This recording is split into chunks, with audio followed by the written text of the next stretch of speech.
زه د پښتو د پاره تلک شانی کار شروع کا زه د پښتو د پاره تلک شانی کار شروع کړه زه ته بیا خپل مرتبه او خپل عزت ته ګوره یو خوا زمنګ د سرو او سپینو ډک وطن ته ګوره یو خوا زمنګ د سرو او سپینو ډک وطن ته ګوره بل خوا زمنګ د بیوسی او د غربت ته ګوره دومره خو هم د خدای د پاره سترګې مپټوه دومره خو هم د خدای د پاره سترګې مپټوه لږ خو د خپل احسان د مینې محبت ته ګوره. السلام علیکم ګرانو کتونکو مینوالو قدرمندو زیم ابوبکر او تاسو ګورئ د یادونو مازیګر. د یادونو مازیګر همیشه کوشش دا وي او د یادونو د مازیګر ښکار د ښه شاعرانو ښکار وي د ښه شاعرانو انتخاب وي او زموږ دا کوشش وي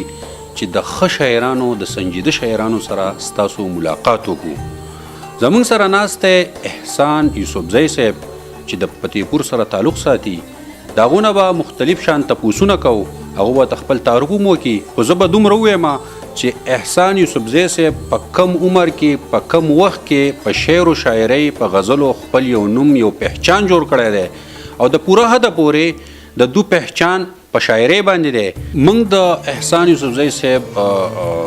ډیره مننه کوو چې هغه په دې بیزي مصروف وخت کې د یادونو مازیګر لا وخت راکو ټایم راکو او د یادونو په مازیګر کې تاسو ته مخامخ راغی نو د یادونو مازیګر یو مختصر شان پروګرام را جوړلی موږ به د احسان یوسفزی سره ستاسو ملاقات کوو. ډیره زیاته مننه ابوبکر صاحب ستاسو او د یادونو د مازیګر د ټول ټیم چې دا دومره خوندور پروګرام مو را جوړ کړی دی. یقینا دا یو ډیره ګټوره هڅه ده د دې په ذریعه باندې زموږ نوي کم لیکوال چې دي نو هغه به د خپل ولس سره مخامخ شي نو زه ورته ډېر د قدر په نظر ګورم او ستاسو ډیره زیاته مننه کوم چې په دې نننۍ خوندوره ناسته کې مو ماله بلنه راکړه. ډیره ډیره مننه. احسان یوسفزی صاحب نن سبا که موږ وګورو نو شاعران دومره زیات شوي دي چې دغه شاعرانو پهچان پکې هم ګران شوی دی خو ستاسو نه به یو وړه شان پوښتنه وکړم چې په موجوده سوسایټي کې معاشره کې لیکوال شاعران څه کردار ادا کوي؟ ابوبکر صاحب دا ډیره مهمه پوښتنه ده. لیکوال چې کوم دي نو دا د خپل لیک په ذریعه باندې د خپلې ټولنې اصلاح کوي بیا دوی د خپلې ټولنې ډېر د نږدې نه مشاهده کوي نو د دوی په ټولنه کې چې کومې کمزورۍ وي کومې خرابۍ نو د خپل لیک په ذریعه باندې دوی د هغې هم نشاندهي کوي او بیا چې کوم د دوی د ټولنې مثبت اړخونه نو په هغې باندې هم د خپل لیک په ذریعه باندې رڼا اچوي نو ځکه لیکوال چې کوم دي نو یا شاعران چې دي دې ته د قام سترګې وي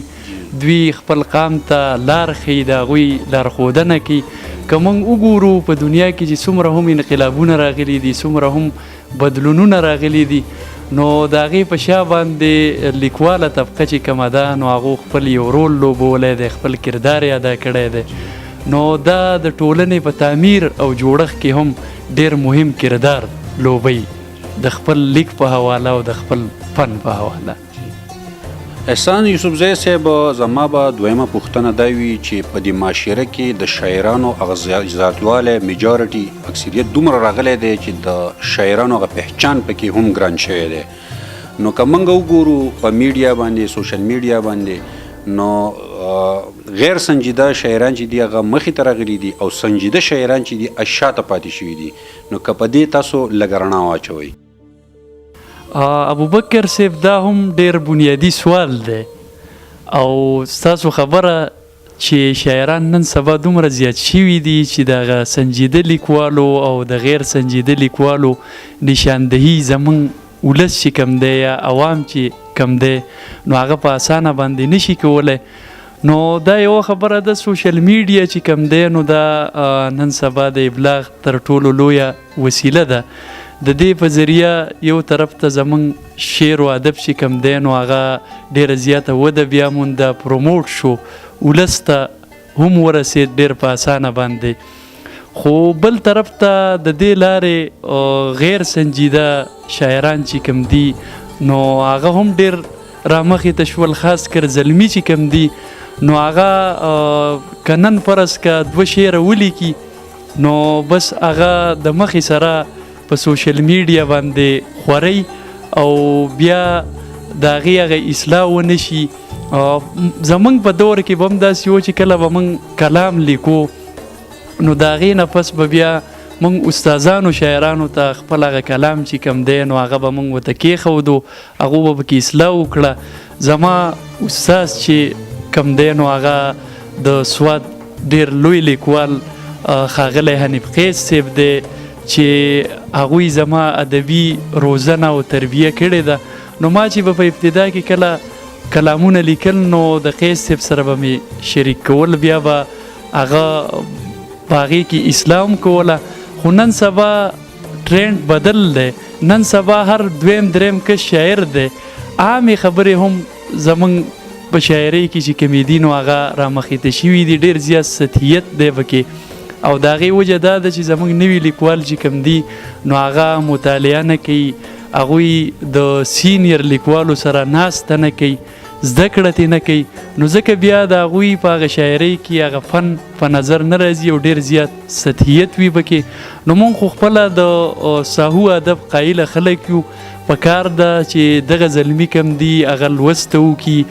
د ښو لیکوالو سره ناسته وکړي، دلته کې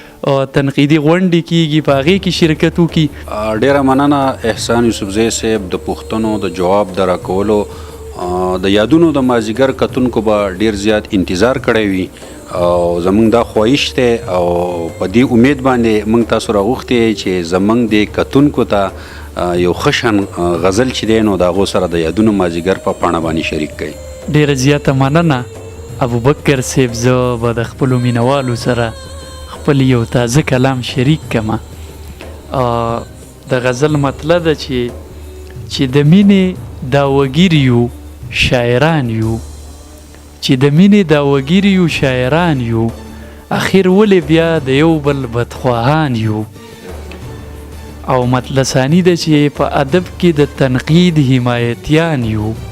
په ادب کې د تنقید حمایتیان یو، پلویان د قلندر د دبستان یو.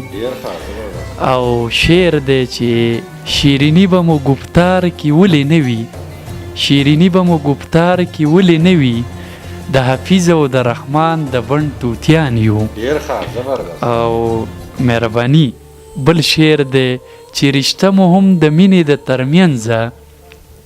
چې رشته مو هم د مینې د ترمنځه، اشنا بیا ولې په یو بل بدګمان یو. او شعر دی په لښکر کې د مغول سره روان یو، په لښکر کې د مغول سره روان یو، هسې وایو چې نوسي د خوشحال خان یو. او مقطع ده اوس رومان ته اوزګاري ګونه احسانه، اوس رومان ته اوزګاري ګونه احسانه، اوس غمونو راګیر کړي د دوران یو. ډیره زیاته اوس رومان ته اوزګاري ګونه احسانه، اوس غمونو راګیر کړي د دوران یو. ډیره مننه. ډیر زبردست احسان یوسفزی صاحب. هغه یو غزل په خدای یقین کې که هغه غزل را سره شریک کړو. ډیره مننه ابوبکر صاحب. د کم غزل چې تاسو غوښتنه کړې ده هم هغه غزل به شریک کړم. مطلع یې ده چې ستا نه بغیر زندگی ګرانه ده په خدای یقین کې، ستا نه بغیر زندگی ګرانه ده په خدای یقین کې، ستا سره مینه مې بېشانه ده په خدای یقین کې. او شعر دی چې هغه زما مینې ته اوس په درنه سترګه ګوري، هغه زما مینې ته اوس په درنه سترګه ګوري، هغه په ما اوس مهربانه ده په خدای یقین کې. او شعر دی چې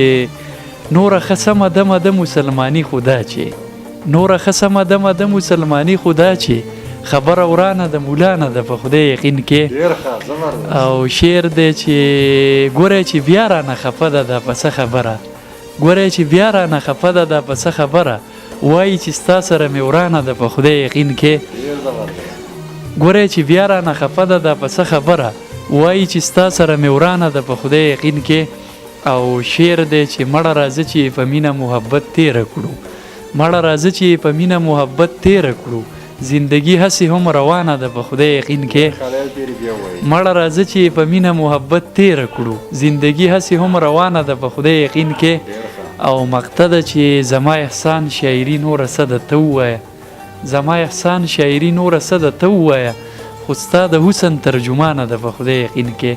ډېره ډېره مننه ډیره مننه د احسان یوسفزی صاحب چې د پسنجیده شاعرانو کې د دوی شمار دی او د یادونو د مازیګر به دا کوشش وي چې د سنجیده شاعرانو سره ستاسو ملاقات وکړي موږ به د مختلفو ځایونو نه د مختلفو سنجیده شاعرانو سره ستاسو ملاقات کوو د راروان پروګرام پورې ستاسو نه اجازت غواړو د الله په امان